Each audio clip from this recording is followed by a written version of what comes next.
Bijou Lombeya mwana ya Kisanga ya solo a participaki na matanga ya honorable Kamoni Jean-Marie o esalemaki kuna na Kisangani pona compte ya Lingala Facile Blaise Mpoko azalaki kuna. Administrateur ya Maninga Investor oyo babengi na komba ya Bijou Lombeya moko ya bana ya province orientale pe mwana ya Kisangani ya solo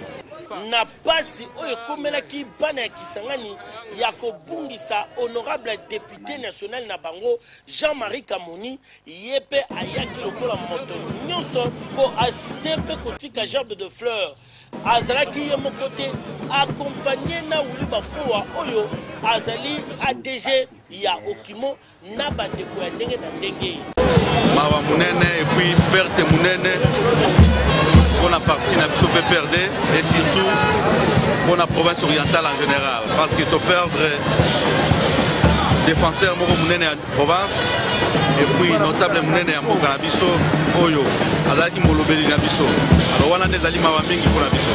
na représenter ba condoléances na ngai na famille ya maître Kamoni na kombo ya bana Makiso Mobimba pe na kombo ya famille Lombeya Mobimba tozana bango elongo tala ezalaki éducation ya kosunga bandeko ntango bazali na pasi pe na bisengo